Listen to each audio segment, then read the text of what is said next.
Welcome to you all. Hi, sorry for being late. Uh, Hello, in Muwatin's 26th conference. We're starting this the third session. Yesterday and in the morning, we noticed that we talked about crisis historically and now. Today and tomorrow, we will start to look more in depth about the present and to contemplate for the future. Today, we have with us Basem Ezbidi, Reem Mahdi, and Appiagyei. So we'll start with Dr. Basem Ezbidi. He's with us. He's an instructor at Birzeit University, political science department, and his paper is the repositioning of political corruption in the current global system. Dr. Basem, the floor is yours.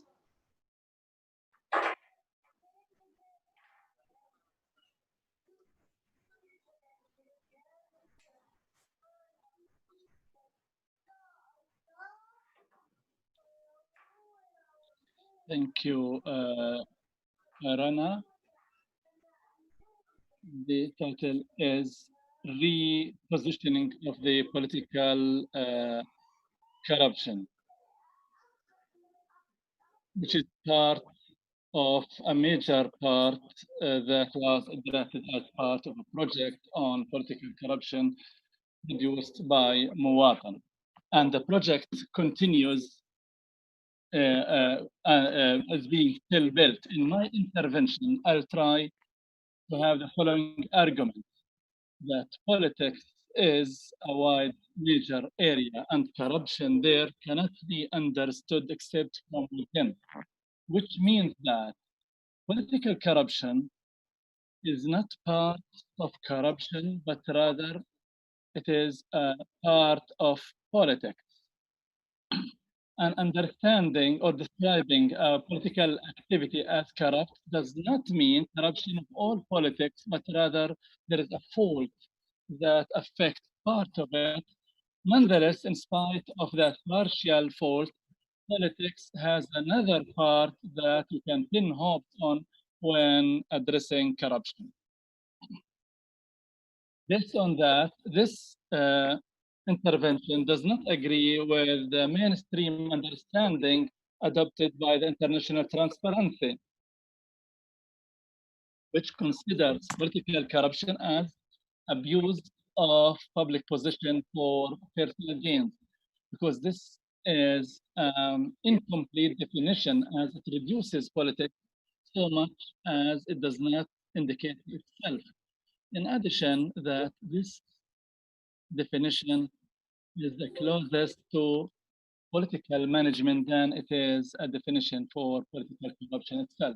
Here, I will deal with two interrelated issues. The first one explains the current political corruption, and the second is a reading for political corruption as produced in the liberal state with its new form, that is the new liberalism.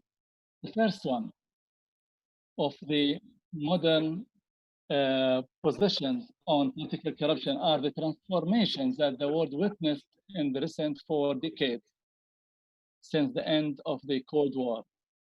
And they were coupled with the emerging of new agendas such as the democratic transformation and the economic vision and development, human rights, good governance, and the rule of law, and reform, empowerment, women and gender and youth issues. In this period of time, particularly 1993,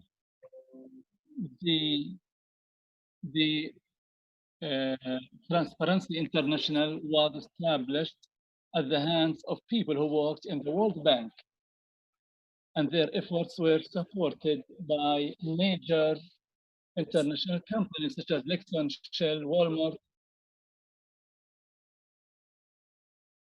That was coupled with the rise of a new liberalism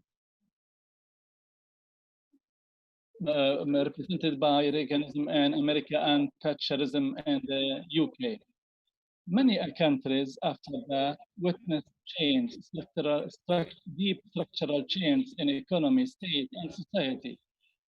So the role of the economy was augmented, and the companies became freer of restrictions, and again, the free trade conventions or agreements were signed, and restrictions were lifted from the movement of trade and goods, as well as restrictions on funding and labor, and payments were reduced, and laborers were stripped of their rights, in addition to the hegemony of conditions by the international funding companies. And under the title of competency and providing the best, the different public facilities were privatized, which resulted, which included banks and public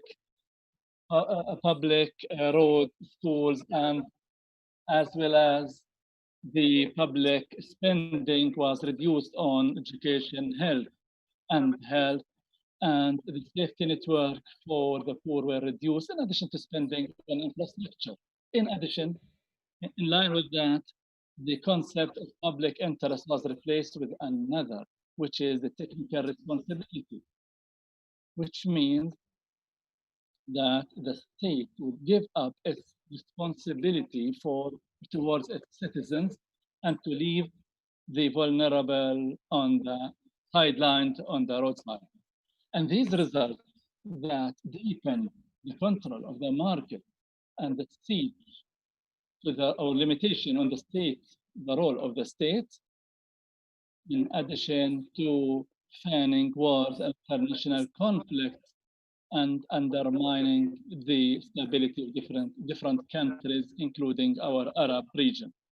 At the end, these policies did not achieve what they promised to achieve, and instead, the differences between the different capitalist countries and their neighboring countries in the south became more varying, and so a small number of capitalists earn more than all of the workers earn throughout the world without paying taxes for that money. And Gabriel Zagman, the economic expert,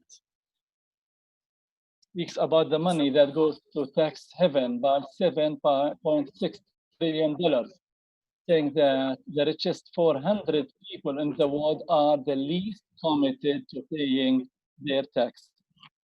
But rather, the average of paid by plumbers and lower professions pay more than these 400 people. Now, this financial group not only earn today the money, but rather also they monopolize the effective tools in influencing the internal and external policies such as banks, media, international trade, a matter that brings up questions about the liberal democracy that lost its relation with the majority of humans and its relation with elections that turned seemingly into a tool to renew the mandate and oligarchs that control the authority and money at the same time. The second issue. It's difficult to speak about political corruption, be it for diagnosis or treatment, without putting it within the framework of the controlling international regime that has what it has to say or has a say on every detail, which is the Western liberal system. What I'm going to deal here is to point out to the ethical and political foundation for political corruption that was produced by the liberal regime, which is, in my view, a realization for the Western and particularly American centralism, which failed in the recent century, not only in aligning between freedom and equality, but also failed in reducing the gap between both of them. And from making the political corruption as integral part in the social and cultural and political and financial and moral components of the Western capitalist societies. To further elaborate on that centralism, I point out to 4 major issues that need to be pointed out. The first one,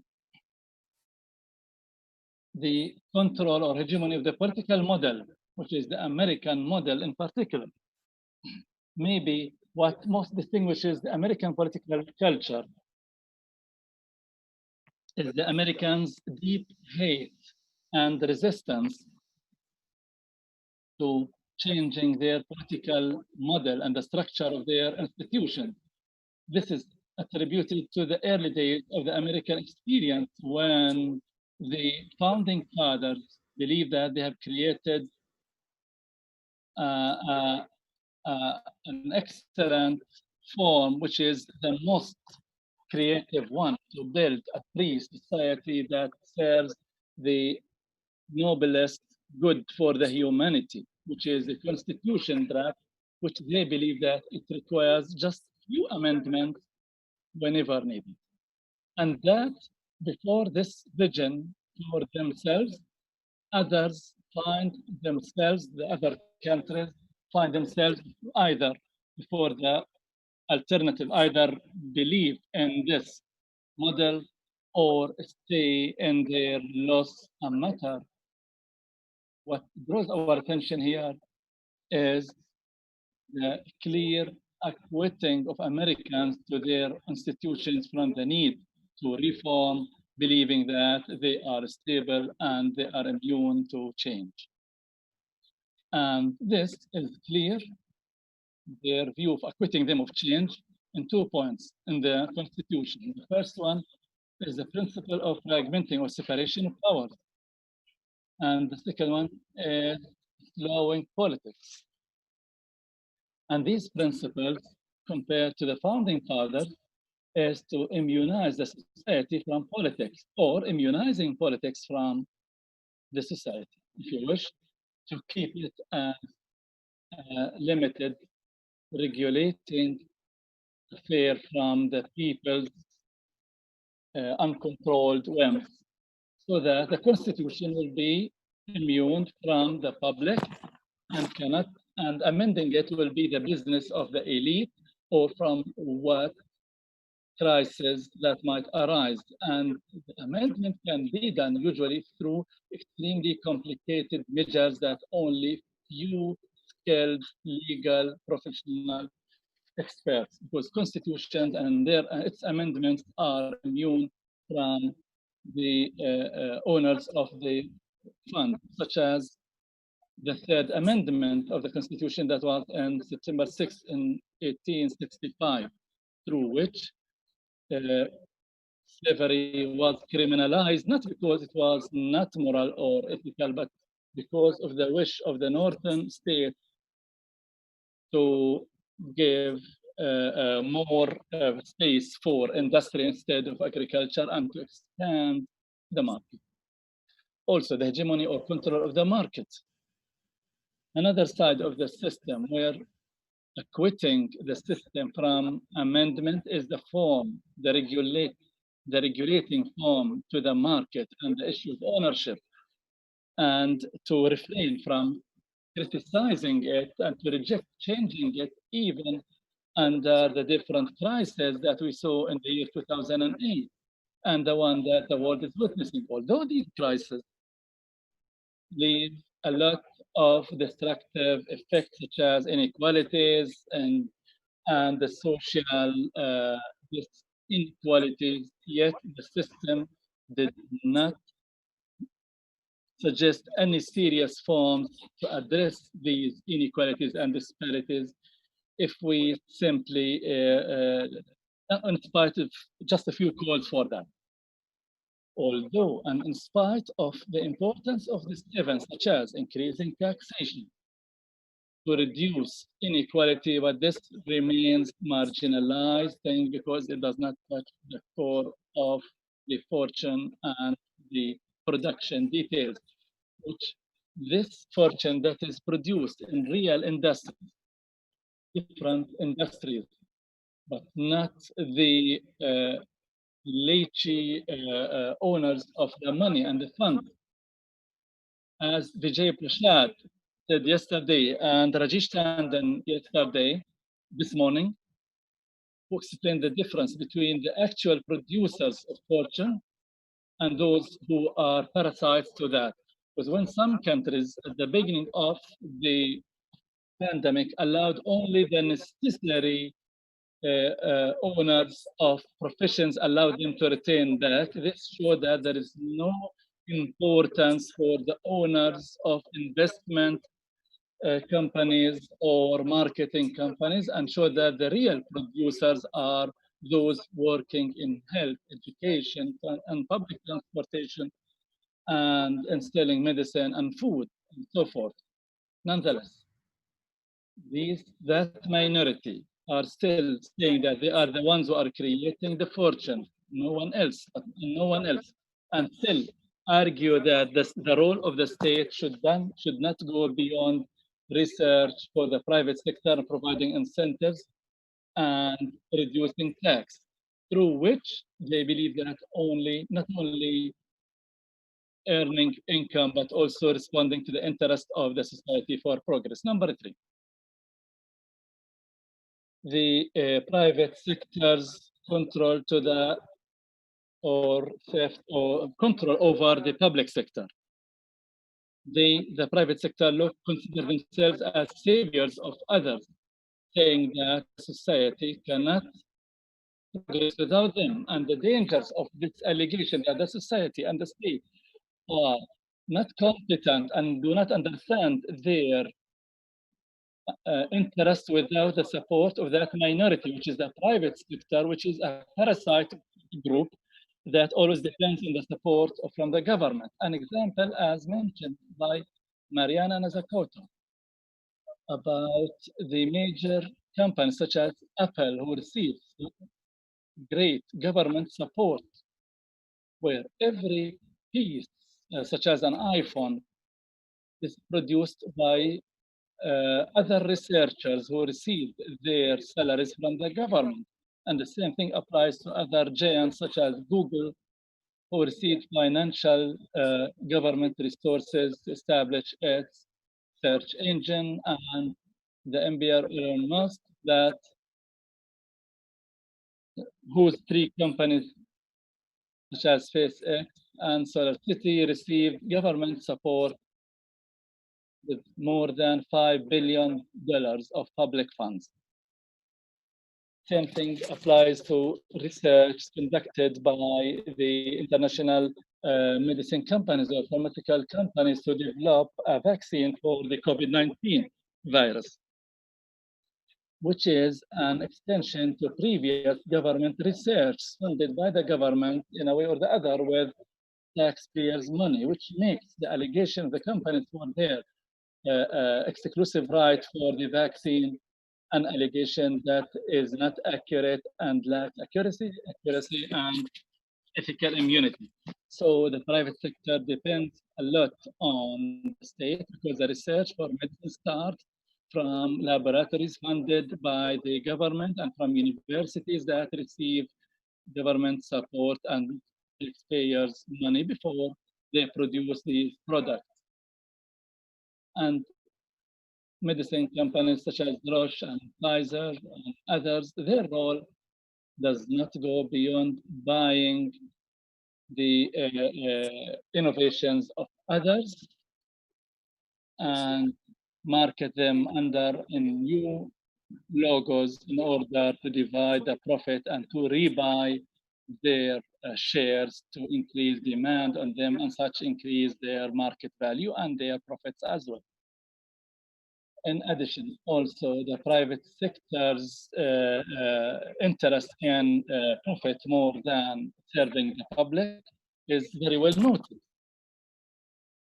For instance, what happened in the year 2003, when the investors of the private sector took their money in support for research on SARS, because these research, in their view, were not profitable, where the government, the American government, kept support for these research of more than $700 million in research around SARS virus. So to control that, Mr. Kwadwo says what the state spends on these funding.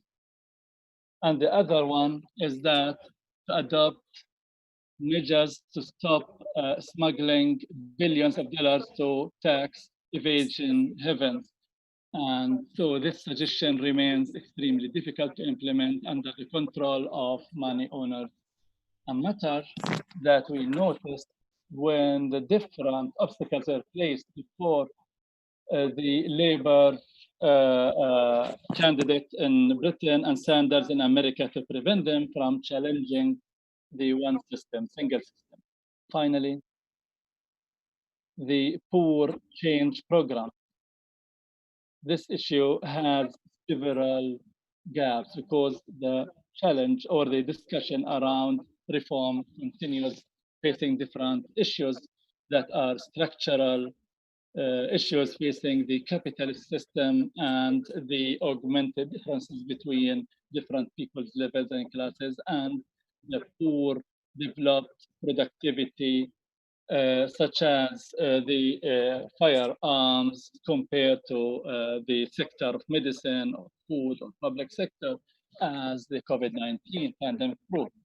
Also, the troubled relation between money and real economy, and also the relation between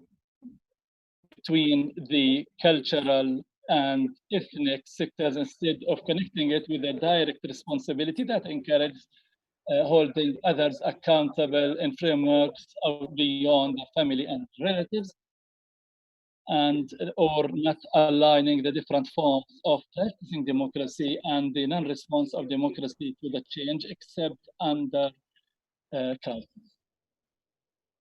That also discussion faces the reduction of freedom and equality to be within this or that, a matter that means the separation between both of them and ignoring their integral relation and the fact that together they can allow humans to achieve their moral objectives. But in order for that to be achieved, there is a need to re-establish the economic and political structure with the different institutions, and also the need to make democracy closer to the demos so that people can, or the society can immunize itself against the hegemony of the state and the market.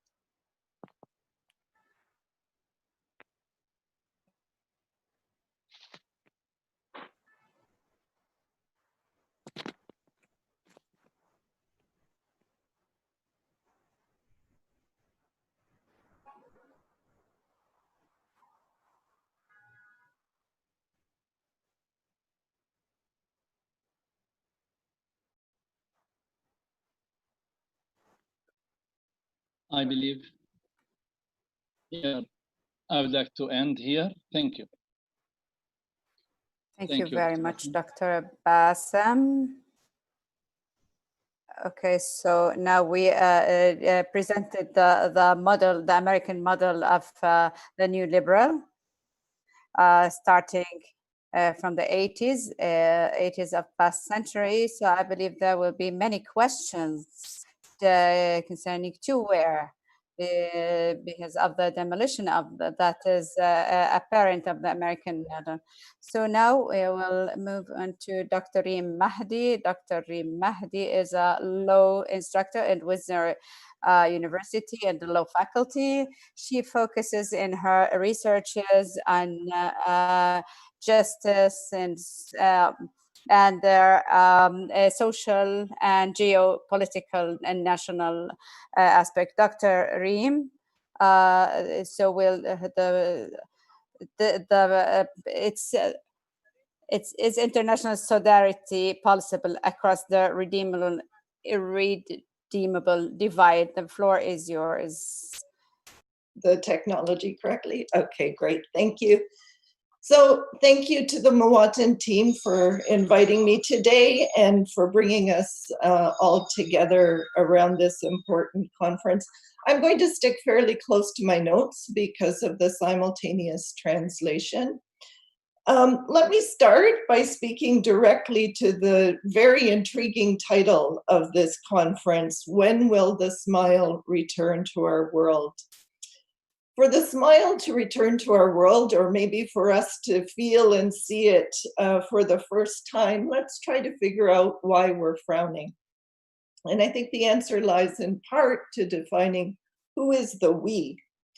Now, clearly there are reasons to frown. Top of mind is the fact that the world appears to be splintering along ethnic, religious, and racial divides. In the United States, for example, after Derek Chauvin, a Minneapolis police officer, knelt on George Floyd's neck for nearly 9 minutes as he lay handcuffed and pinned to the ground, calling out, "I can't breathe," protesters around the world took to the street. Add to that a tiny virus that has brought physical, emotional, and financial suffering all over the world.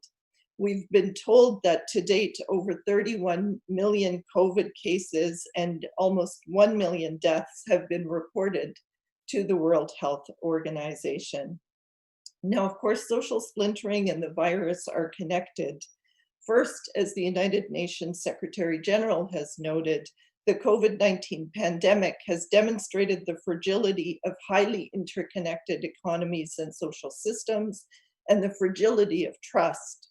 We have created a world where a shock anywhere can become a catastrophe everywhere, while growing nationalism and populism undermine our shared peace, prosperity, and security. The message is that infectious diseases feed off of divisiveness and that societal divisions can be deadly in many forms. So given that infectious diseases feed off divisiveness, it's no surprise then that the United States, with its gaping social divides, has become an epicenter of the disease, reporting over 5,000 new deaths in the past week. But social division and COVID are also related because the most COVID-related suffering within a region tends to consume particular spaces and bodies, reminding us that the present has thick density because it is built on the remnants of the past. In other words, the distribution of suffering is not random. COVID has hit hardest in spaces that historically been marked out for unequal treatment.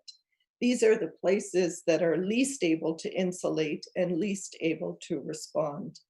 Take the city of Detroit, for example, a city that I can see from where I live in Windsor, Ontario, where a body of water of approximately 1,000 meters, known as the Detroit River, divides Canada from the United States. In Detroit, protests against police violence marked yesterday 120 consecutive days. Detroit is so close to my home in Windsor, Canada, that I could hear the gunshots and the firing of tear gas canisters, reminding me of seeing and hearing such daily occurrences when I lived in Ramallah in the 1990s. Detroit is generally poor. 77% of approximately 673,000 residents are African American or Black, and 38% of the city lives in poverty. Households in Detroit have a median annual income, which is approximately half of the median annual income across the United States.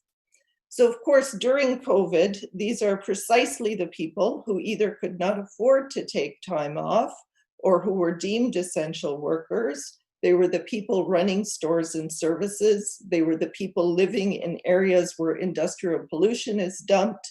They were the people living in high levels of stress, and they were the people who lacked access to health care.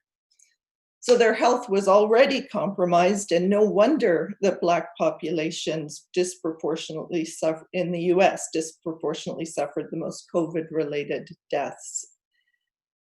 So how did it get to be this way? Khalil Gibran Muhammad, a historian of policing in the US, says that the criminalization of Blacks in the United States highlights that across time and space, people have been sorted into groups and deemed morally deficient, and their purported moral insufficiency has been used to explain their sad predicament, things like their financial woes, family breakdowns, substance abuse, chronic diseases, criminality, and the violence that has been directed against them by the state. All of this is blamed on them, ultimately and implicitly, the victims. In short, the group that suffers is posited as irredeemable, not only as the makers of their own misfortune, but also as deserving of that misfortune. So across time and space, supposedly inherent traits have been identified and then used to explain the social and economic struggles of Black communities and to justify their disproportionate policing and incarceration. This is not an isolated story. We see the same claims to moral superiority based on supposed racial distinctions in Canada, for example. Indigenous peoples have been characterized as lazy, intellectually inferior, and violent across time. Start with John A. Macdonald, the first Canadian Prime Minister, who justified taking away Indigenous children from their communities as a way of eliminating Indigenous peoples from the nation. Here's just one example of an argument that the first Prime Minister made to justify what came to be called Indian residential schools. So, quote, "When the school is on the reserve, the child lives with its parents who are savages, and though he may learn to read and write, his habits and training and modes of thought are Indian. He is simply a savage who can read and write. Indian children should be withdrawn as much as possible from the parental influence and made to acquire the habits and modes of thoughts of white men." So law professor Heidi Stark from the University of Victoria has explained Canada's history and how it was built on the criminalization of Indigenous peoples. The discursive depiction of Indigenous men in particular as criminals allowed the state to suppress Indigenous resistance while deflecting from the state's own colonial violence. And this same dynamic continues to this day in laws that posit Indian land defenders and pipeline protesters as trespassers and criminals. And of course, colonialism and its methods were openly justified on racial distinctions between humanity. Consider these words, the words of Eldridge Colby of the US Army in responding to criticisms that the French bombardment of Damascus in 1925 violated international law as it then existed. In an article that Colby published in the leading American law journal, still the leading one, the American Journal of International Law, called "How to Fight Savage Tribes," Colby argues that uncivilized people did not deserve international law.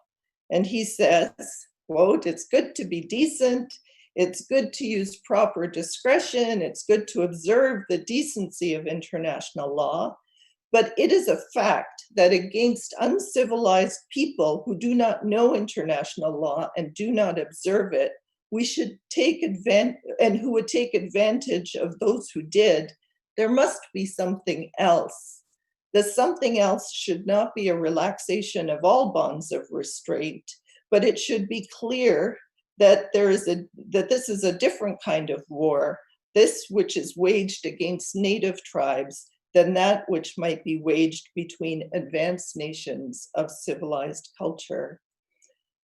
And in this, I think we see the remnants of the same logic directed against Palestine today, where among other things, the violence of the Israeli state is coded as a necessary response to Palestinian violence, which in turn, abstracted from time and place, is coded as inherent Palestinian biology or sometimes culture. Across these sites, those human beings posited as irredeemable or morally deficient have a counterpart, one that also faces challenges in life, but whose shortcomings and inabilities tend to be defined as the function of externalities rather than inherent traits. These are the redeemable ones. And again, Khalil Gibran Muhammad's research is revealing. He shows, for example, that while American Black crime is defined as a cultural trait, crimes committed by non-Black communities, historically immigrants from Poland, Ireland, Germany, and England, came to be understood as the product of circumstances or the results of their environments. So rather than being subjected to policing and incarceration, these non-Black communities were offered social services and welfare. If these communities committed crimes, it was because they were poor and hungry, not Black and violent. The state response was to offer welfare, to lift them out of their poverty and change their circumstances to change their futures. They were, after all, not deemed incorrigible. And this pattern is repeated in other places. Let's turn to Canada as an example, where even today, the industrious farmer is constructed as the opposite of Indigenous people. If a farmer comes on bad times, the pull is to insist that it's because of government policies.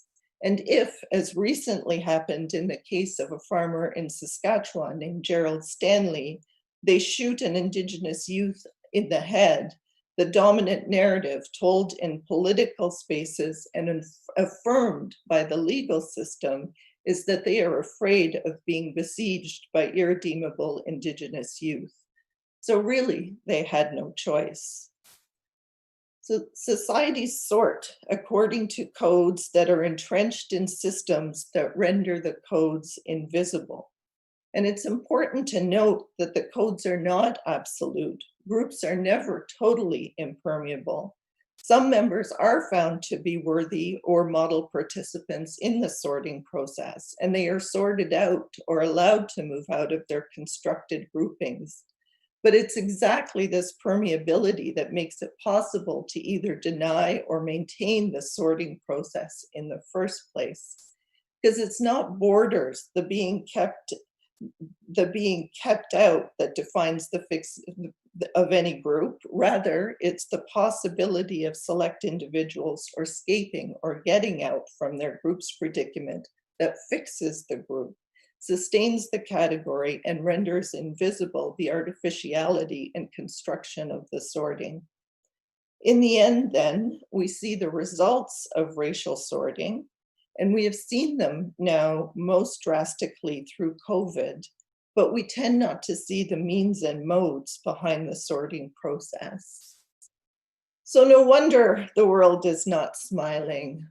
But some are smiling, of course. In fact, they are not only smiling, but laughing all the way to the bank. As part of this year's Mandela Lecture, the United Nations Secretary General reminds us that inequality defines our times. And this is certainly true between nations. The Secretary General gave this startling statistic. More than 70% of the world's population are living with rising income and wealth inequality, and the 26 richest people in the world hold as much wealth as half the globe's population. But this inequality also exists within states, even states like Canada, which claim to be progressive and humanistic and even feminist, as the Canadian Prime Minister likes to say. This year, we learned that the top 1% of Canadian families hold approximately 26% of the wealth. And if they liquidated their assets and paid off their liabilities, they would hold 5 times more money than Canada's annual gross domestic product. So with all of this inequality, what happened to the formula for peace that was articulated after 1948 most explicitly in the Universal Declaration of Human Rights?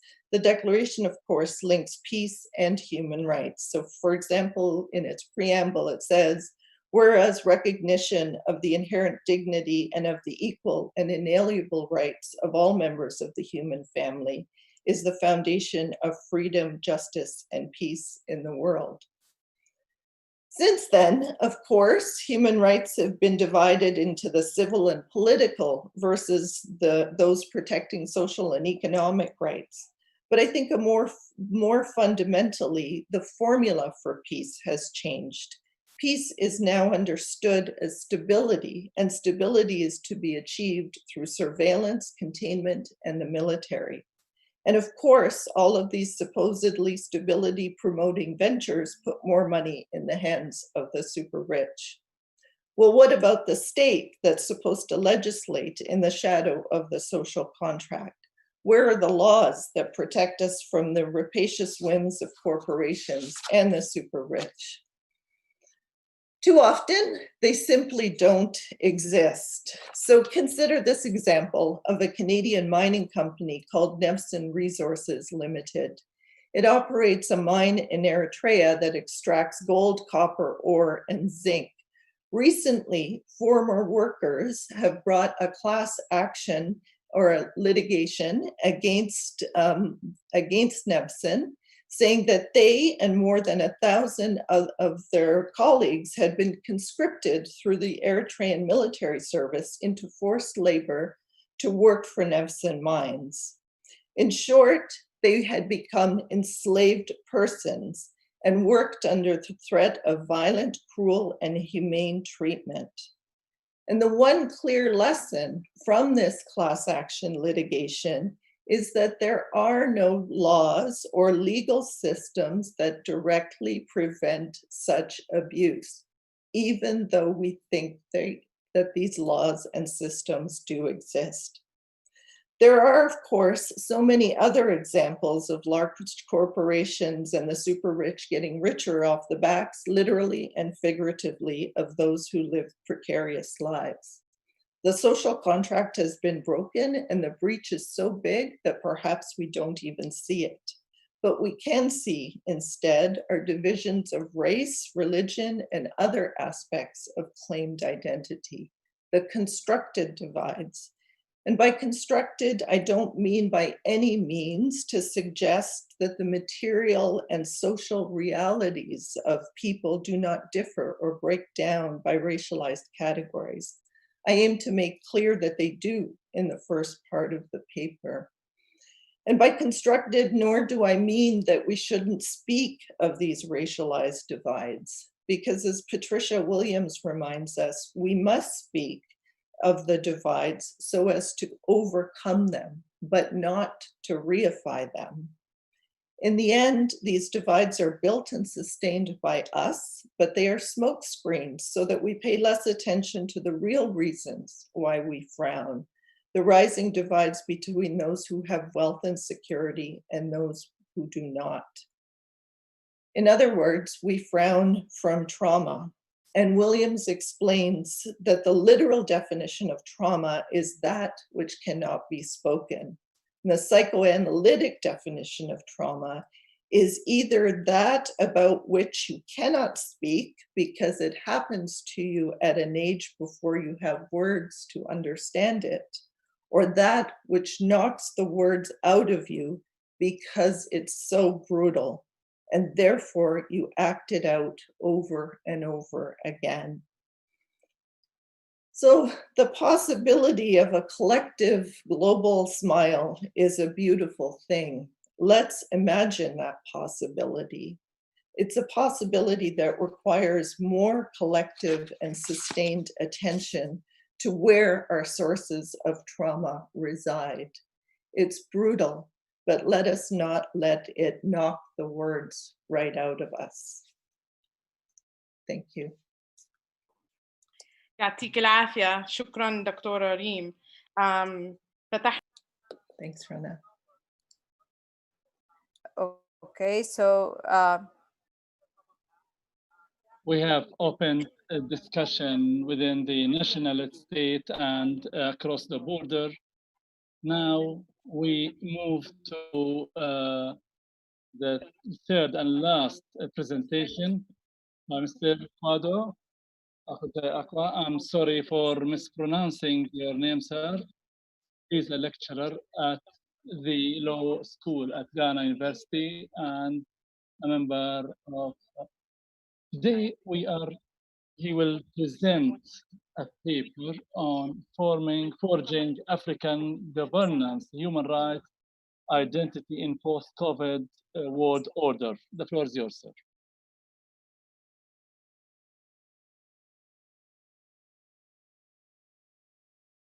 Yeah, please, sir. Okay, thank you. Because I'm not getting the translation, so I got lost in translation. Thank you very much. And thank you for the opportunity to do my presentation, which is titled Forging an African Governance, Human Rights Identity in a Post-COVID World Order. By way of introduction, I will talk about the fact that there have been several attempts, both intellectually and politically, since the end of the Cold War to determine the path and direction of a new world order. And I will look at two American scholars who have sought to project the new world order and its direction. That is Francis Fukuyama in his thesis on the end of history and Huntington's Clash of Civilizations. Fukuyama talks about increasing homogenization of all human societies, regardless of their historical origins or cultural inheritances. In other words, he's projecting a universalization of Western liberal democracy as the end point of mankind's ideological evolution, and which will be the final form of human government. In other words, liberal democracy is to rule, and all other forms of democracy will come to an end and follow the Western liberal democracy pattern. Huntington, on the other hand, proposes a different scenario where he thinks that there's going to be clash of civilizations. And this clash of civilizations is going to lead to a situation where wars are going to be fought along cultural fault lines, one civilization against another. So what is a world order in the first place? It is a period of history which is characterized by new configurations in world political thoughts and balance of power that seeks to define how countries interact with each other and how individuals interact with the world. So I think if you get to understand world order in this context, then it can help us to determine whether the post-COVID pandemic period is going to constitute a new world order. And the thesis of my presentation is that, yes, a new world order is emerging and emerging fast. And so where is Africa's place in this? And will that bring a smile on the faces of Africans? And whether even in the period that we are in right now, whether there is a smile on the faces of many Africans. So will this new world order go the way of Fukuyama or the Huntingtonian direction? And where is Africa's place in it? How will Africa position itself to take advantage of this unraveling?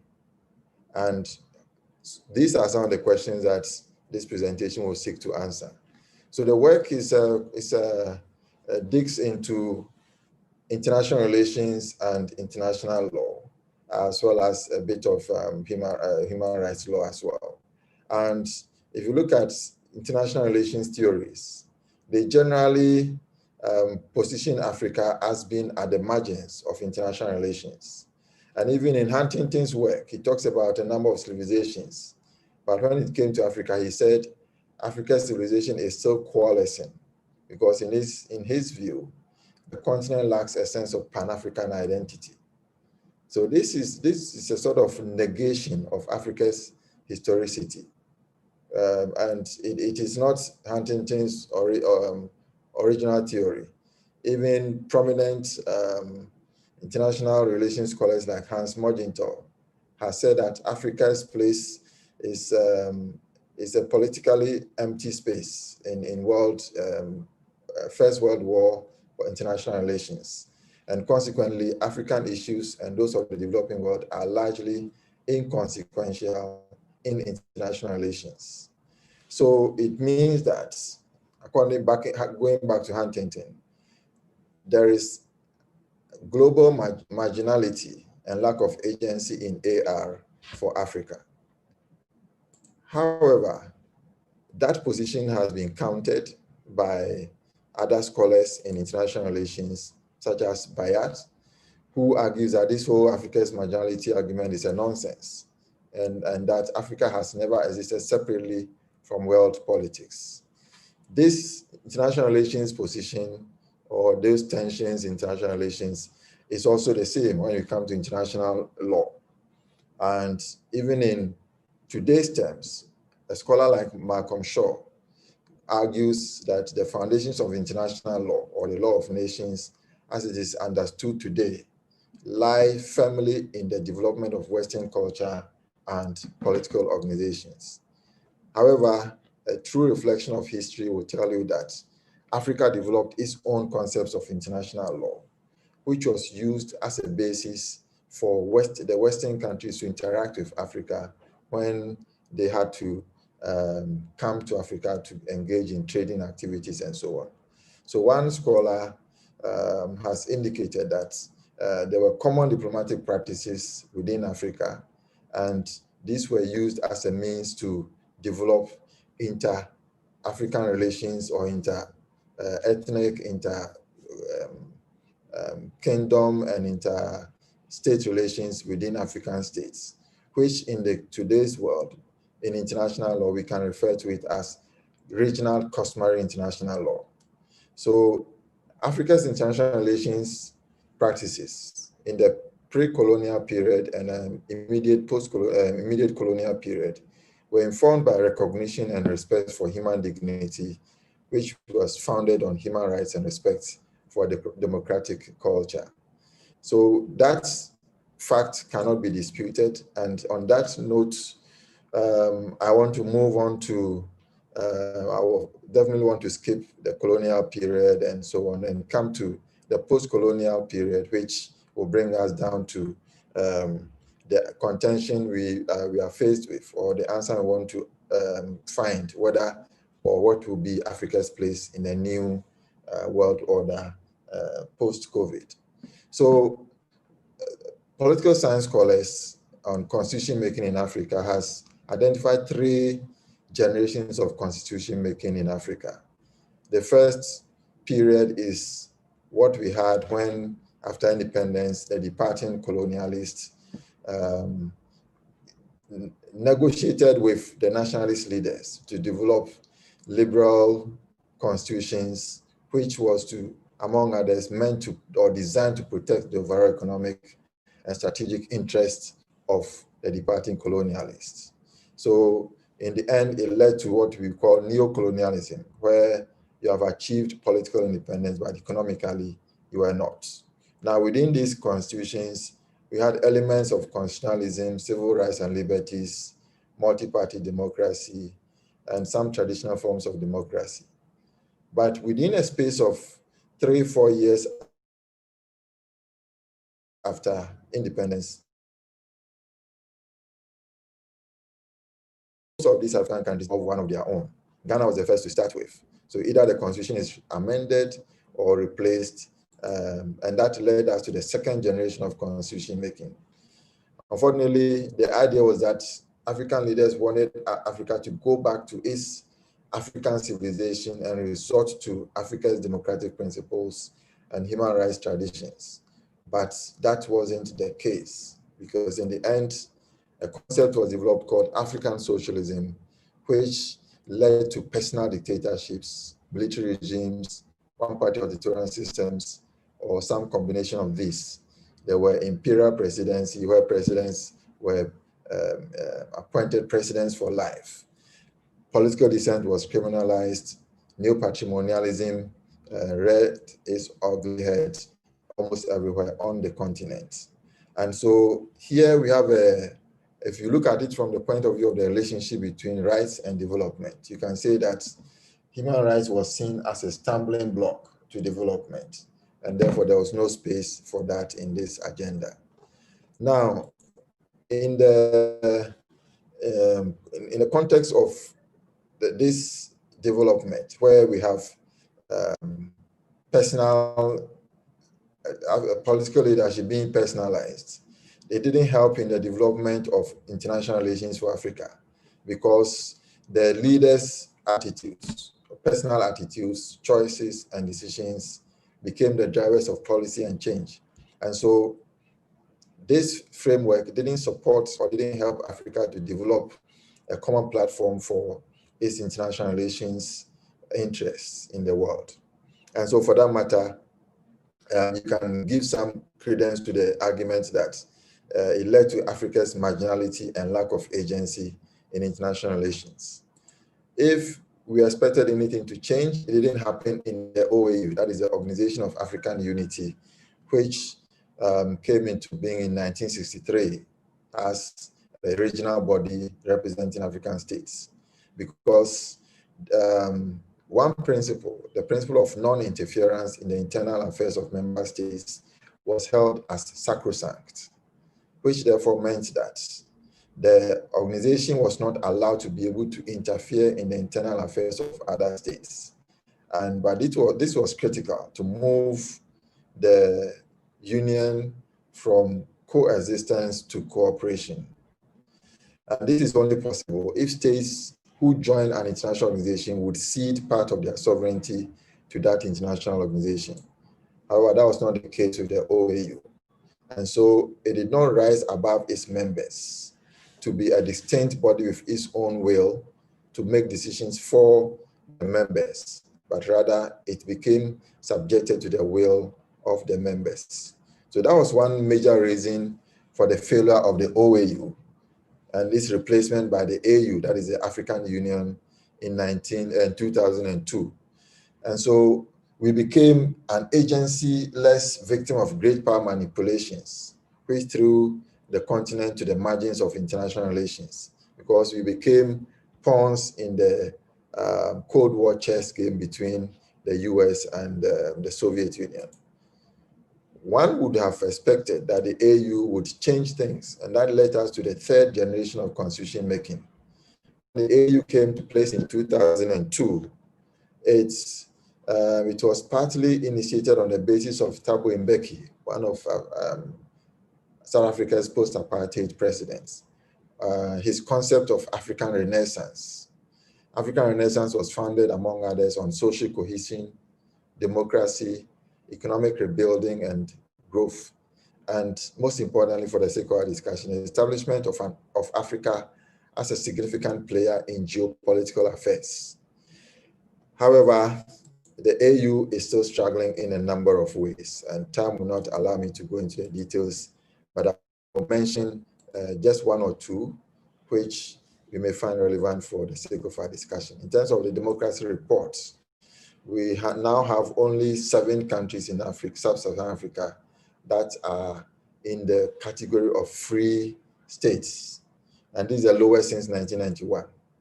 And there's also the phenomenon we call third termism, where leaders who have served their 2 terms try to remove or change the constitution to allow for a third or indefinite number of terms to run office. So this takes us back to the time of the 1960s, when we had life presidential terms and so on. And in trying to go to this form of governance route, the third termism, we have suppression of the opposition, creation of unequal playing fields, transgression of civil liberties, and so on. Then COVID-19 struck, and this phenomenon being a very negative public health problem in countries around the world, it looks like African leaders took advantage of that in a number of countries. Of course, generally, the situation has favored Africa.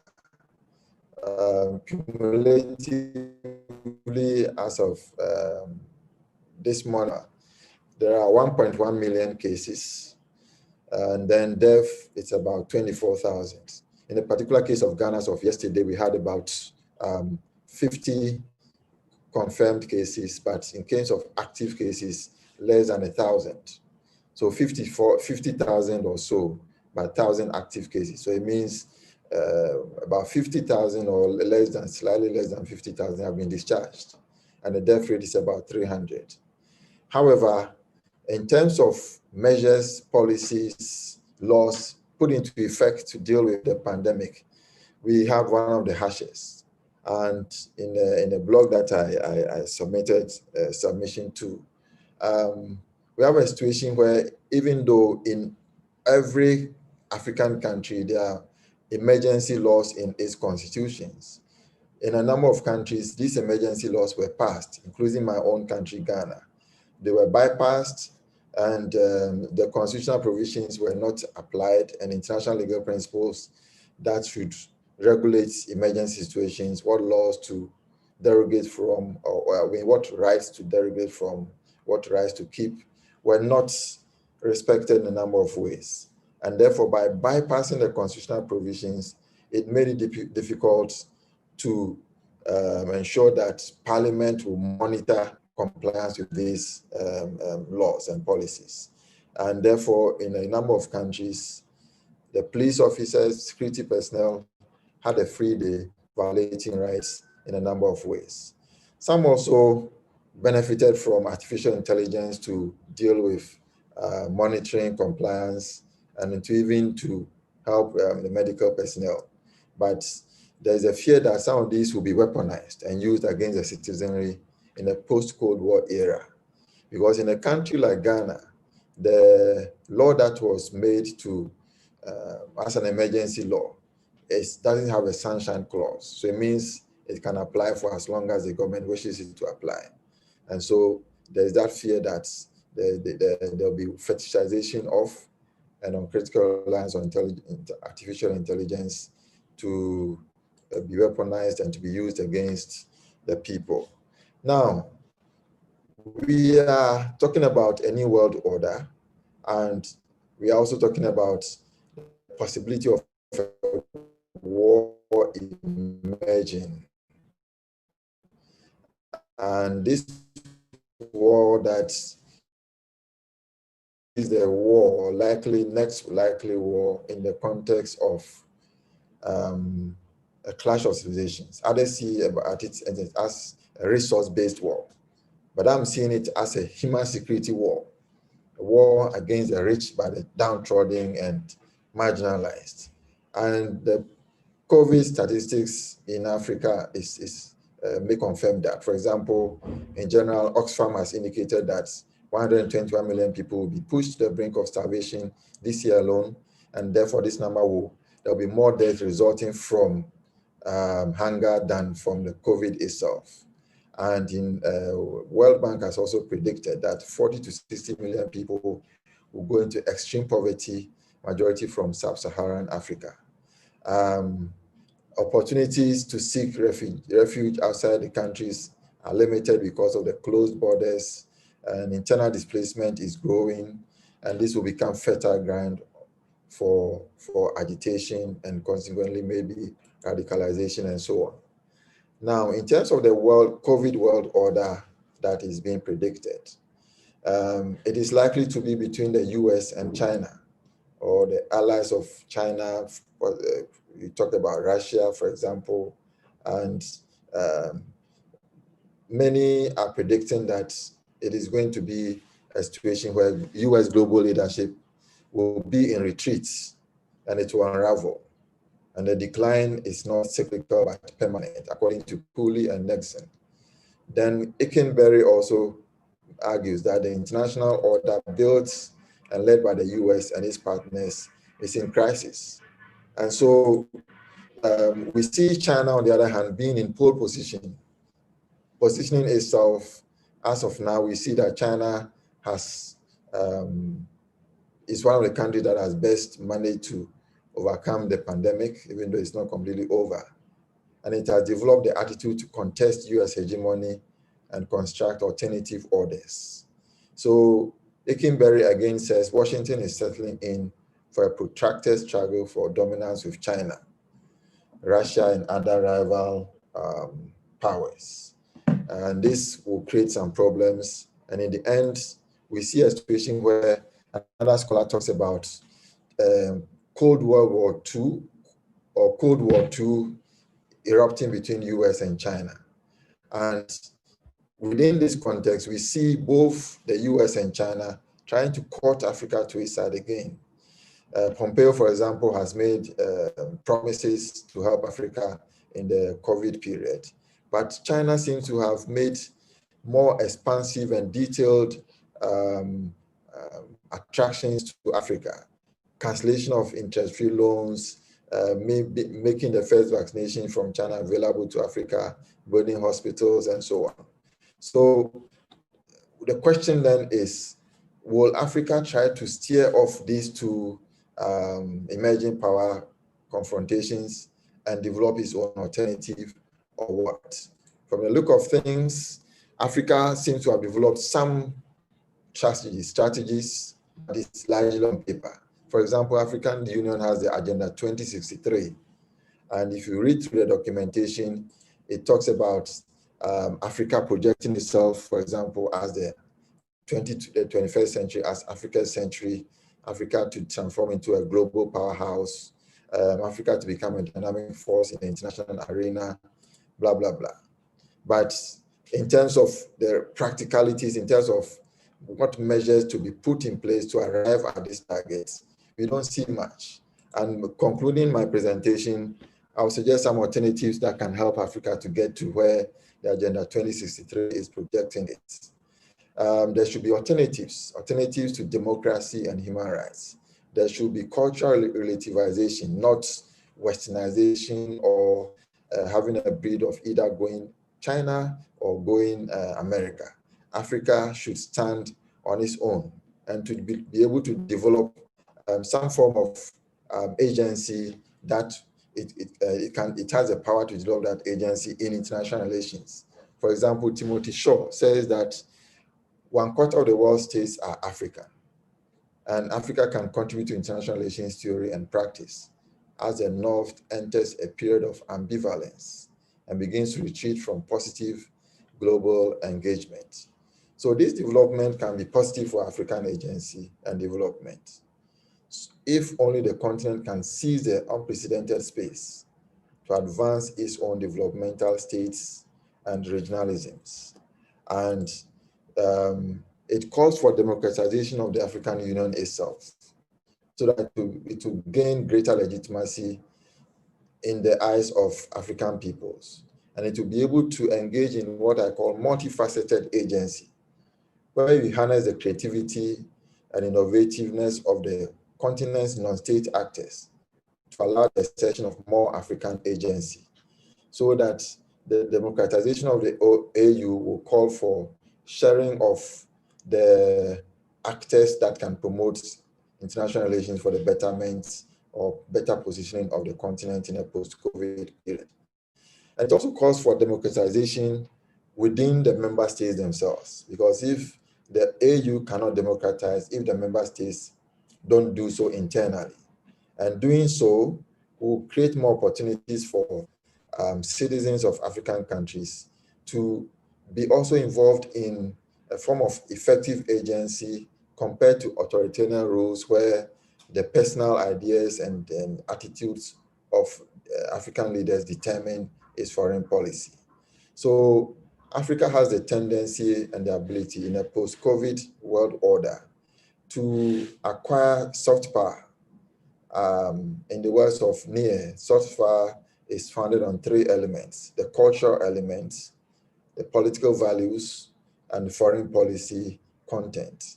And I think that in the post-COVID era, if African people would want to smile, it will depend on the African Union taking these measures to ensure that it is democratized and we adopt a multifaceted agency approach on the international relations field, so that it can have its own stance and be able to influence decision-making when it comes to trade issues, when it comes to environmental issues, when it comes to democracy and so on in the world.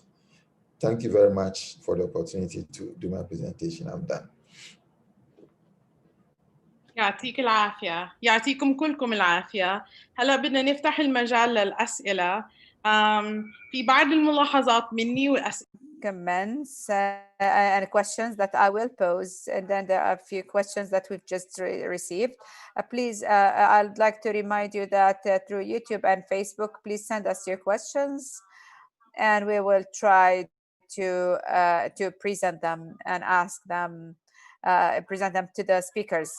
In general, it's clear that there's more than one link that links these papers together, between Basem, Reem, and Kwadwo. First, the topic is about the role of the nationalist state. And if you want to, we're talking about the modern state in particular, the centralization of the US before the COVID-19 era or after the aftermath of it. The second topic, which Reem has explicitly mentioned, and which was there in the background, it's about the social background. And here I have a question. And finally, from my comments or my observations, how can we enter the democratic issue or the inquiry of democratic issue system to the and equality and the future, or to contemplate for a better future? I would like to ask, please, so we will have a round. So the first round of questions, and we'll give the floor to each of the speakers to answer. I will start with Dr. Basem. When we talk about corruption,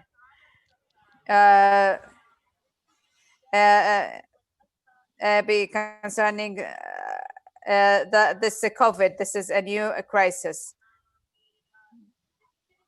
So you mentioned the new liberal. Can I ask you to really, if I could say it right, if it's clear about your understanding to corruption. So the question in depth is the model that was used in the concerning the political situation was mostly the model of the US. And you've used the political contest on how the constitution in the US basically, since its foundation wasn't easy to change. So historically, I understood what you meant. Historically, before the governing class and the economic class, they were able to root in a capital system that is based on slavery, and this is what led to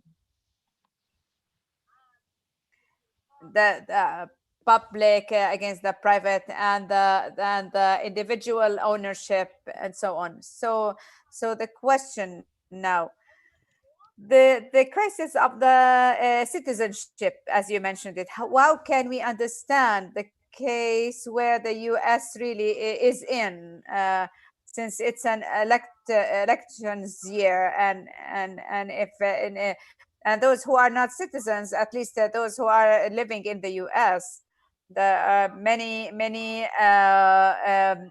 evidence about the failure of these systems, and the failure and demolition of them caused by Trump. And maybe they were the start of this demolition was before that. Do you see this demolition? Do you see it falling apart? As for Reem, if you can tell us about the social context or linkage. There's something that was about the duality of the internal and external, the state and the external system. So there are two questions here. The first, the social status, as I understood, that it is based on discrimination on ethnicity. And you now see that there is maybe a chance to improve this social status within the homeland, or maybe we could think of a universal social status. And how do you see these perspectives? the other thing that inside Canada and within the US about discrimination, racial discrimination, and here I want to, and can we compare racial discrimination, and let's focus here on the US and its history in slavery. How can we really compare this discrimination against their hatred against the Black in with the global discrimination and finally, the questions to Kwadwo that we've received, and my question is one of them about the new world system after the pandemic. So the first, what is your perspective that what is the transformation point before after COVID, if there is something changing after COVID? And second, you can really tell us how can Africa, can you please compare this independent Africa with the situation that's against the occupation or after occupation, and those thinkers like Cabral and Cesar, who decided on the return to the source and how to compare of what you've said of the future with this deep, rich phase in the past. So we start with Dr. Basem and then we continue.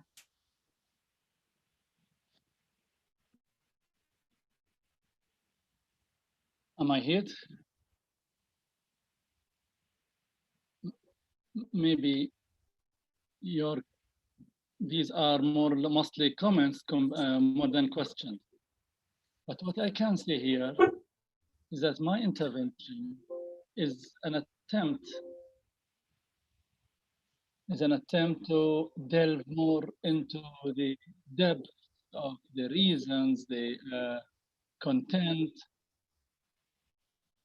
that require a more theoretical effort to grasp, which I allege here. I assume that it can interpret a lot what's happening here in the world and in the West, particularly in the United States of America. And the West, more or less, and the United States of America says that it represents the essence of the West ethically, economically, politically. And that's why I chose to look into the content of what America means. It's a new country, 200 years old.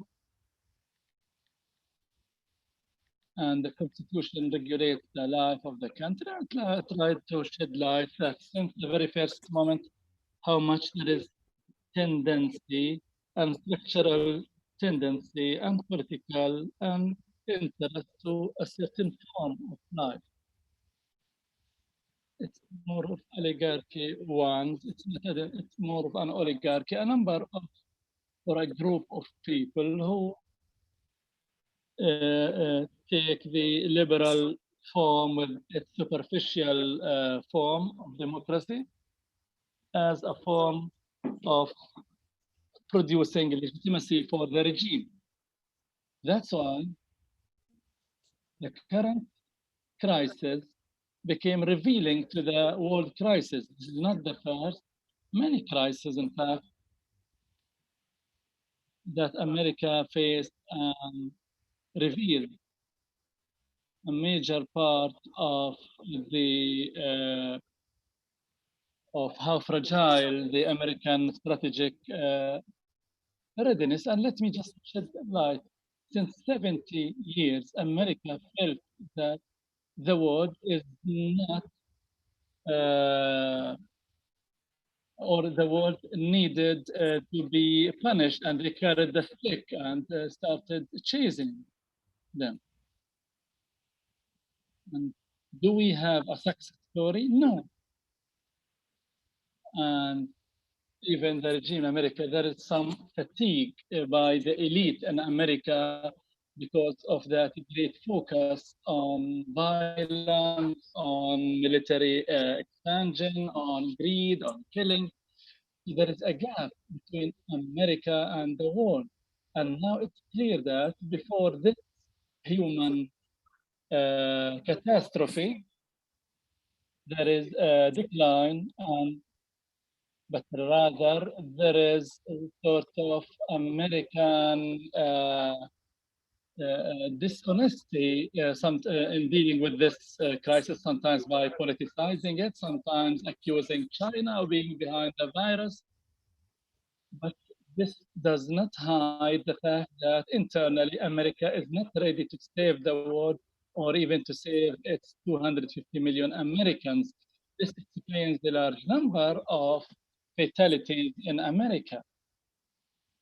And so this brought major questions on the regime, on the establishment, on the ideology, on the relation between the governor and the governed, and the status of America in the world. If the constitution based on which America was established 250 years ago, it said it was built for the goodness of humanity, let's go for their record and see what good did they bring for humanity. There is a great failure, and there's American failure in dealing with this. These are the issues that the good unintended thing by Corona or the COVID-19, it makes humanity, including the West, to get closer more and more to the difficult questions that are, again, which is the nature of relation between the governing and the governed. Who governs and how? Will humanity remain hostage to 2% of the well-to-do, the rich, the thugs, the thieves who are governing this planet, and every day there are billions of poor, and we have wars and pandemics. It's not only about the pandemic, the COVID-19 pandemic. Before this, in the past, maybe you can have a sandwich before you sleep, but there are billions of people who sleep hungry without finding something to eat. It is a pandemic, you know, you're the other. It is a pandemic of hunger, where there is a pandemic of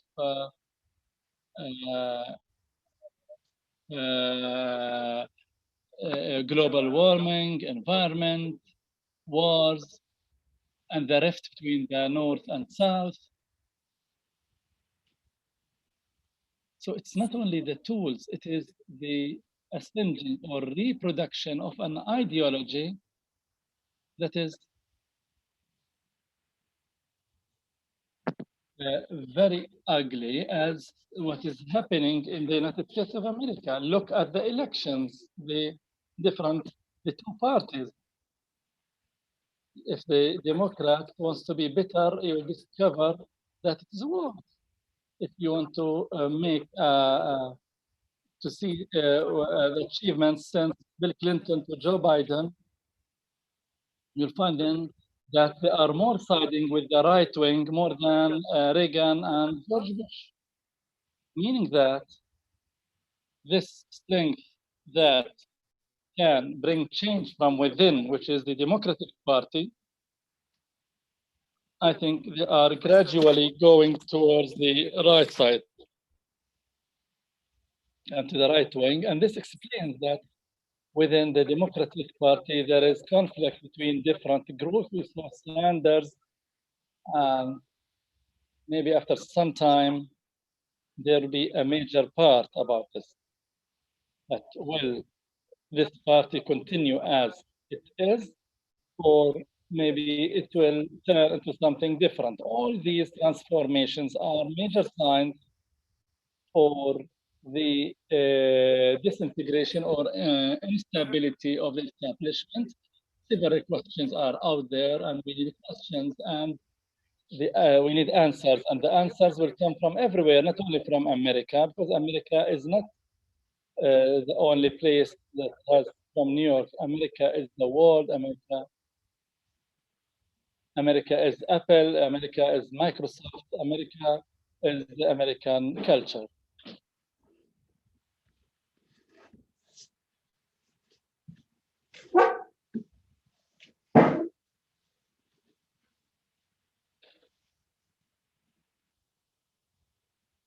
Sorry, I was muted. Thanks a lot. Reem, can you answer? Yes, hi, Rana. Thank you for your question. I think I missed the first question.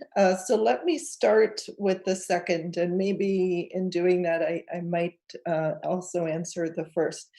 So I think I heard your second question was, can we really generalize on the experiences of slavery in the US, and what sort of lessons can we really draw from that? And thank you for that question. I mean, I think, of course, it's very, very important to recognize local contexts, local histories, and that there are peculiarities in those local happenings. So, for example, in the US, under slavery, enslaved people could be used as chattel. They could be used as property, essentially, against one could take a mortgage. You don't see that kind of system today. For example, when we look at the allegations of slavery, that's what they are, allegations of slavery and enslaved people being used by the mining company that I mentioned. And these are allegations. I have to say they haven't been proven in court. That's a very lawyerly thing to say, right? But the point is that you don't see that kind of local reality. There are other things that describe and explain and motivate the kinds of slavery that is reported to take place there. But what I was trying to get at is that let's not just focus on the local, let's also stand back and ask some of the bigger questions. And I think when we do that, we see that the economic equality is exactly the link that takes us across times and places. And, you know, I think Basem has already suggested some of the answers that I wanted to suggest or would want to repeat.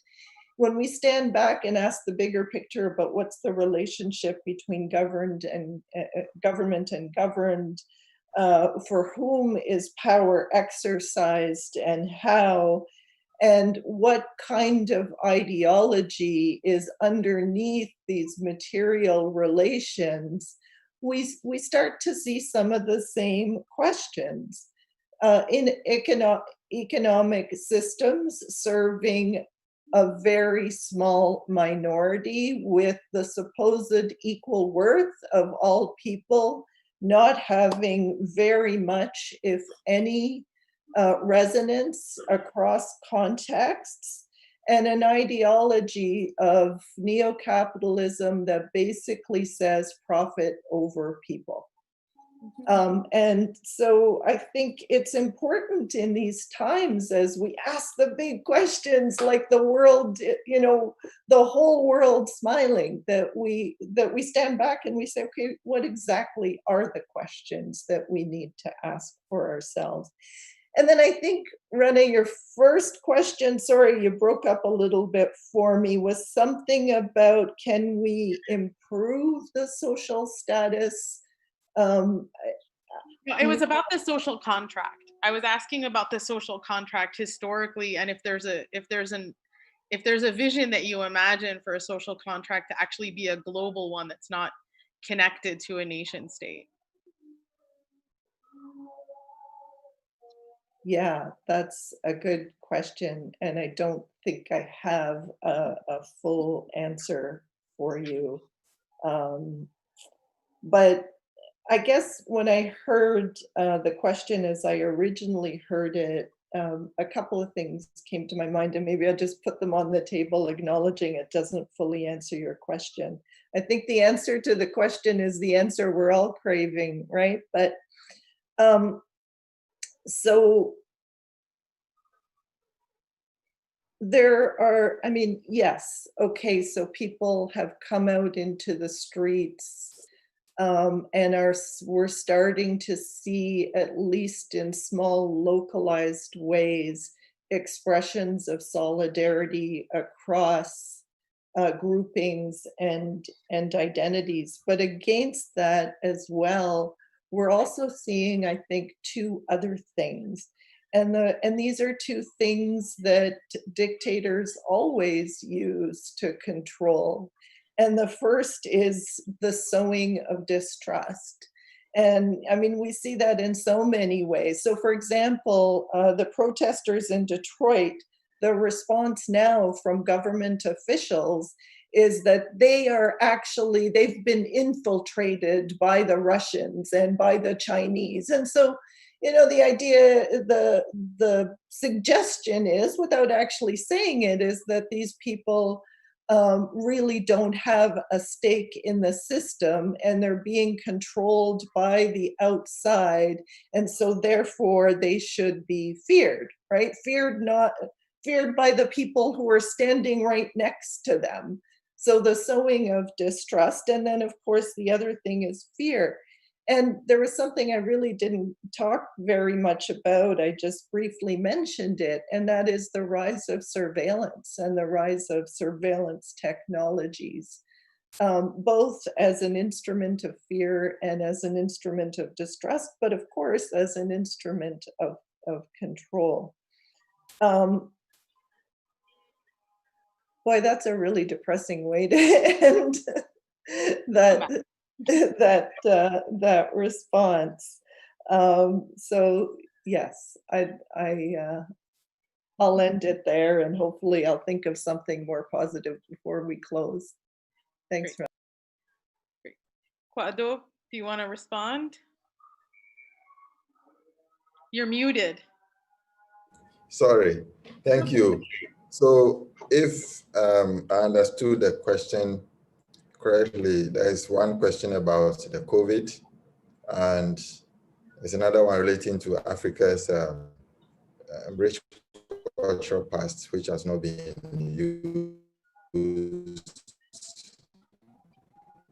to develop an African.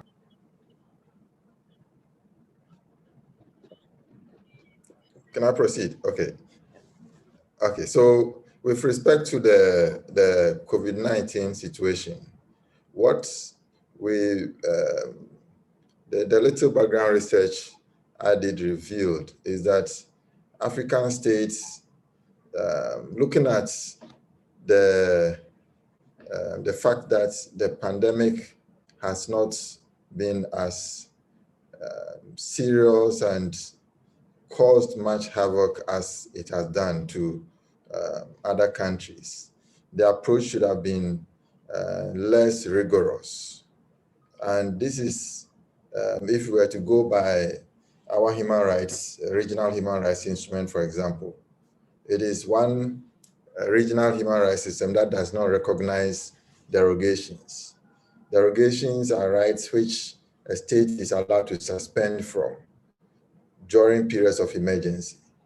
But the African Charter says that there cannot be derogations even during periods of emergency. So Africa has a higher threshold for countries to meet compared to even the International Covenant on Civil and Political Rights, which allows for derogations during emergency. The European system has a similar thing. The Inter-American system has one, but Africa doesn't. So one would have expected a stronger, a more robust respect for human rights during periods of emergency. But unfortunately, as I said, even though the pandemic wasn't as serious as other places, we rather imposed some of the most restrictive measures, not in the context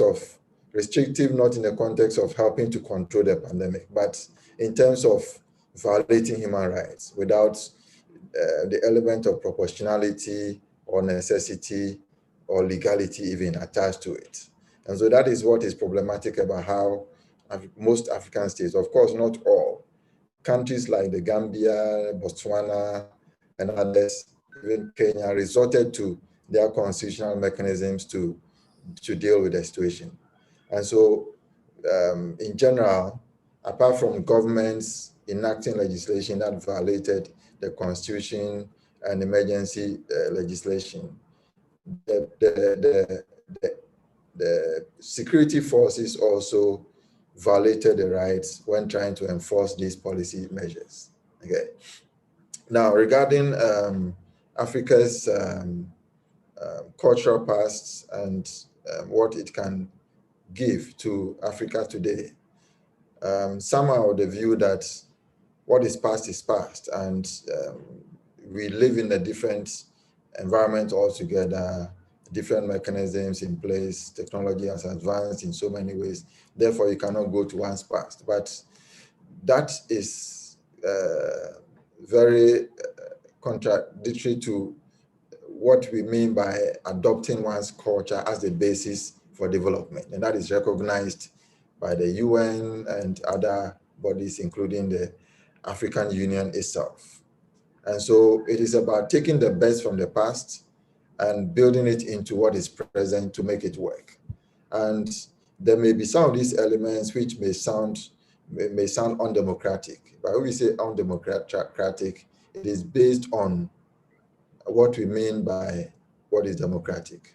So if you take longevity in the terms of presidency, it is something that is an African idea, because kings and chiefs and so on in Africa are appointed for life. It is until when they die before a new leader comes into place. Now, this concept has been adopted by African leaders to promote, for example, what I call life presidential terms. And it has been abused in that respect. However, some African philosophers and democratic scholars have identified this same concept as being a tool that can be used positively to ensure that you don't have to run elections every 4 years. You can run elections, for example, 10 years. And within these 10 years, you appoint leaders who will have a form of rotational system where they can share power within that time frame. But their powers are limited to the extent that more powers are rather given to the parliament and some other agencies that can be making the laws and implementing the laws in such a way that they will be able to have more control in running the affairs of the country than giving almost all the powers to a president who ends up not knowing even how to abuse the powers or even don't know the extent of these rights or these powers, and end up leaving it to ministers and others to abuse, to exercise these rights and abuse them in the process. So there's a lot that can be picked from the traditional sources of traditional political systems, and that can feed into the current arrangement that we have, so that to make it a better system. Going to be completely ineffective. It's past the post-wins elections, and there's no proportional representation and so on, has not worked for Africa. And therefore, the kind of democracy that we have only favors the political elite and the middle class, but the majority who are in the lower classes are left only to make demands during periods of election, for campaigning periods, and in the end, they are not able to influence the process in any way. Thank you. Thank you. في كذا سؤال دكتور باسم على Dr. Basem, on the issue of corruption. I'll try to combine them together. There is a question from YouTube asking you about political corruption in the Arab world, such as arms deals from the Gulf countries or relations with the Zionist entity. Can we consider the political corruption treachery? And two more questions into one question, please. There's a question from Hanan.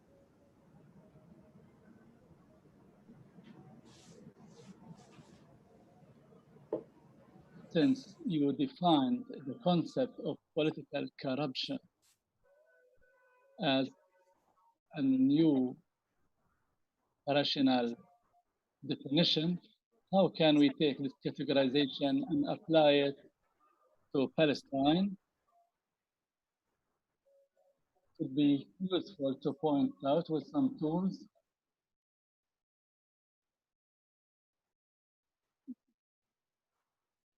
which is how to apply your concept of political corruption to changing or reforming the Palestinian political project into a Palestinian emancipation project. So this is my summary, if it is understood to you, Doctor.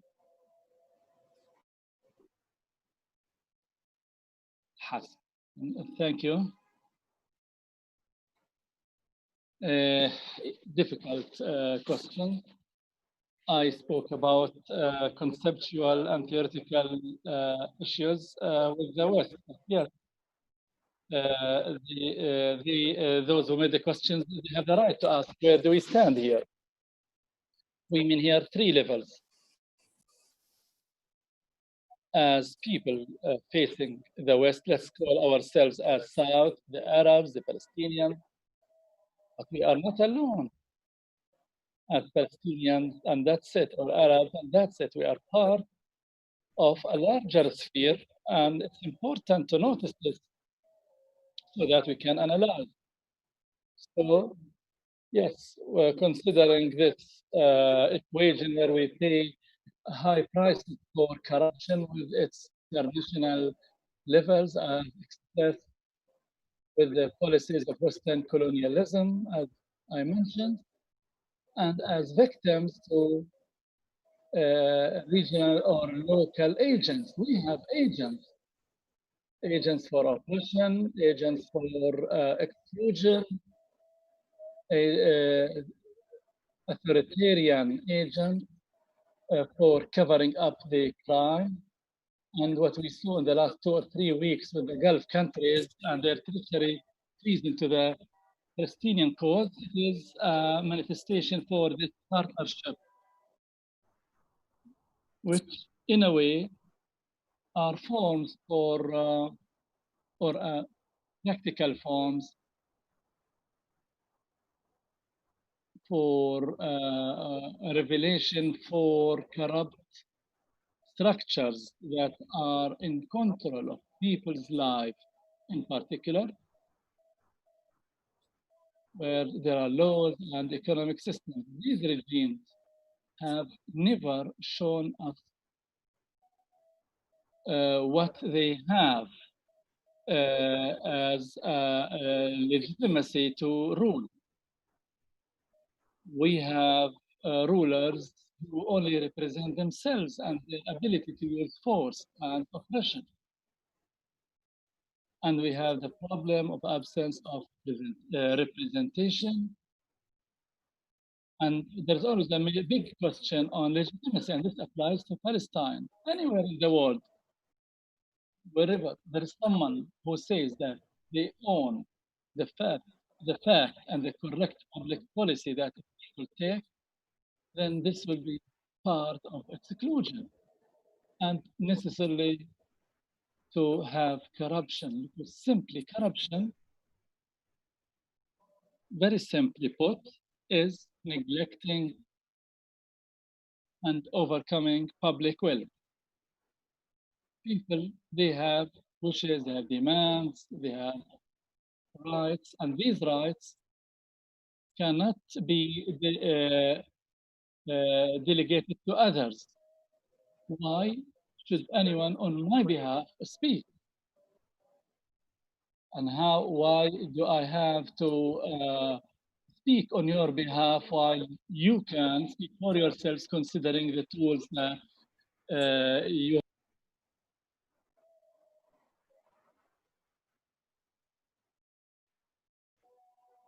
And this is in the Arab world and in Palestine. In Palestine, we have a complex issue. Even we have replaced the National Liberation Project, replaced it with a regime from the very first moment was unable at all to be anything but corrupt. from the very first moment, there was no chance for it to be not corrupt, because it is a regime that never had the legitimacy and never represented the Palestinians, but rather it was more of a project that met with the Israeli and colonizers will. And from that moment until this day, since 1993, we have been in a situation that we don't own. We are not central. We are not actors. We are not subject, but we are object, and we need to subjugate to a group or an elite group that believe they deserve to keep that, even if it is less than a state. Even I say, even if we have a state, does this mean that having the state and the fear or concerns of being corrupt? No. Corruption is not related to the political regimes here, but rather it is connected to international relations and interests for these groups, how they control the others.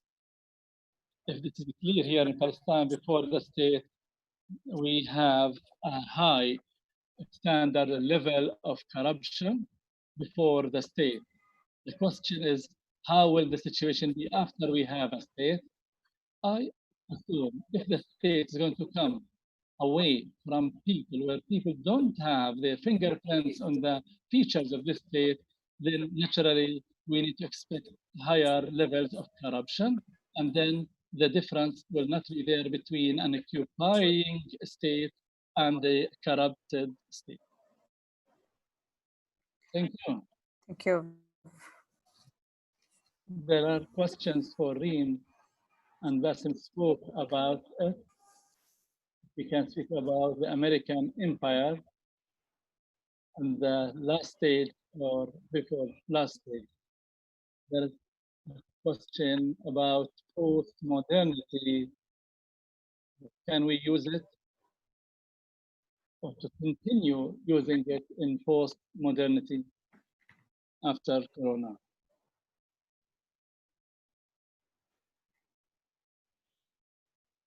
And for Dr. Mother,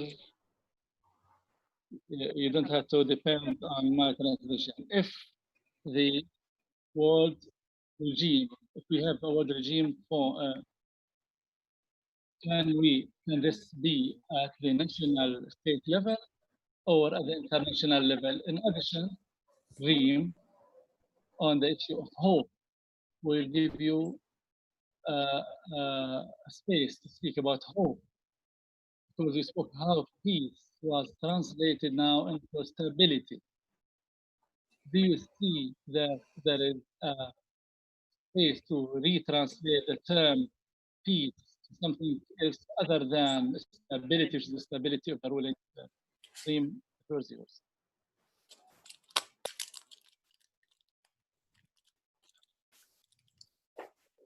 Hi, I'm having problems with audio, but I understand the question from the chat was, if the world order is to change, will the drive be more on the national or the international level? And thank you for that question, Rana. It reminds me what I wanted to say in response to the earlier question, which is, if I could use a very, very old slogan or saying, think global, act local. I think we need to see the problems, the fault lines internationally, but I don't think there is one particular recipe for any particular place. And it would be problematic if there were, because I think that would be the exact opposite of the kind of democracy and valuing of people and people's participation in political processes and the kinds of structures that define their lives, if we were to say that there is a global recipe that can be imposed. I mean, that's obviously been the source of so much problems. But I think one of the points behind solidarity is to see how our fates are all connected. And so maybe out of this pandemic, we see that a little bit more clearly. And we start to think about what does our future look like? And, you know, we had our colleagues speaking about it in the African context. I think if we all start to think about those questions in our own particular circumstance, that's where the answer lies, the concrete answer lies.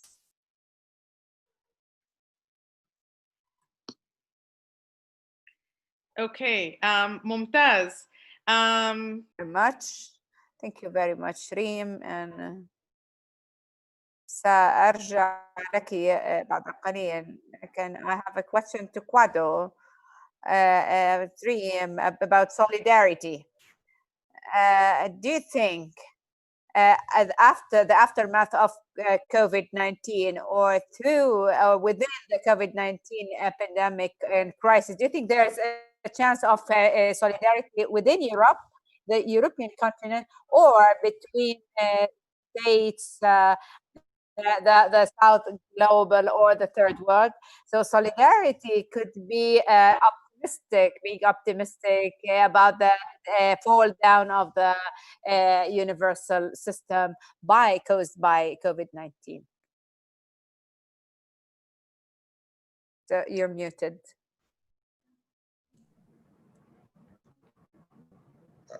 Should I answer now? Yes, please. Okay, but you were talking about solidarity between. Yeah, I was asking if the COVID moment is an opportunity for a new era of solidarity between African states and further beyond the borders of Africa in the third world. Oh, sorry, I put off the translation, so I was hearing so can you please, I didn't know you were saying it in English. Can you repeat it for me? I was actually saying it in Arabic. I should have sent you this in chat, so I'm sorry. I was asking really quickly about what solidarity might mean within a COVID environment or how we fight COVID. Can solidarity be one of the mechanisms about between African states and beyond the borders of Africa in the third world? Can solidarity be something that you imagine it being one of the after effects? Okay, thank you. Thank you very much for the question. Yes, solidarity is key. Multilateralism is, in essence, what I will use to explain the concept of solidarity, because it is becoming clear that in the past, African states had done things more or less on their own, depending on which side of the geological fence they were. So if it is on the side of US or the Soviets, it will act differently to satisfy the interest of these major ideological blocks in the world. Now it is a unipolar world, more or less, with US dominating the scene. But we see China coming strongly into the picture, and most likely going to dictate the pace for other countries. Now, the position of China with respect to Africa is not that simple and easy, even though most African countries see it so, that because China is not very strict on, for example, demanding human rights conditionality before they get loans and so on, because China is engaging in infrastructure, because China can say that there'll be a sort of barter trade where there's equity on your resources, we'll give you some money to undertake some projects, and then there's some flexibility in the arrangements of paying back loans and so on. Most African countries may want to go the Chinese route and do it individually. But the danger is that in the end, it is not going to benefit African countries individually and Africa as a whole. So to me, solidarity is key. A multilateralist approach where African states are able to work through the AU, the African Union, and give more power to the African Union, cede part of their sovereignty to the African Union, strengthen the African Union institutions, democratize them, as I said, to be able to do the bidding and promote a foreign policy, just like the European Union has its own foreign policy. African Union doesn't have one per se. So develop one, strengthen it, use a solidarity approach to be able to negotiate for infrastructure development transaction, infrastructure development and transactions that they may want to get into. And in the end, it will benefit us more. So in a post-COVID world order, the place of Africa is solidarity, is multilateralism. And I think that if we adopt such an approach, other third world countries will learn from us and realize that they can do much better if they are united and have a common foreign policy objective that they are using to bargain with other countries for better deals. Thank you. Thank you. هلا شكله انه it seems like we have ended the session. Any questions or any final comments? I would like to remind you that the program of this conference starting tomorrow. Tomorrow, the fourth session will start at 11 in the morning, Jerusalem time. And it will be chaired by Bettina Marx. And the fifth session will start at 5 Jerusalem time. And the last,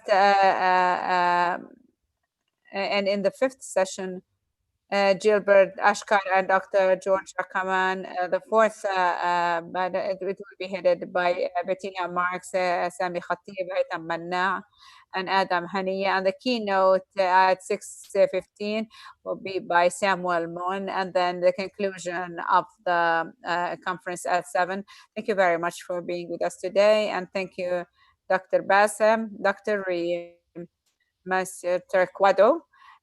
Thanks for the Muwatin team for their extensive efforts. Dr. Mudar as a director of Mudar. We'll see you tomorrow.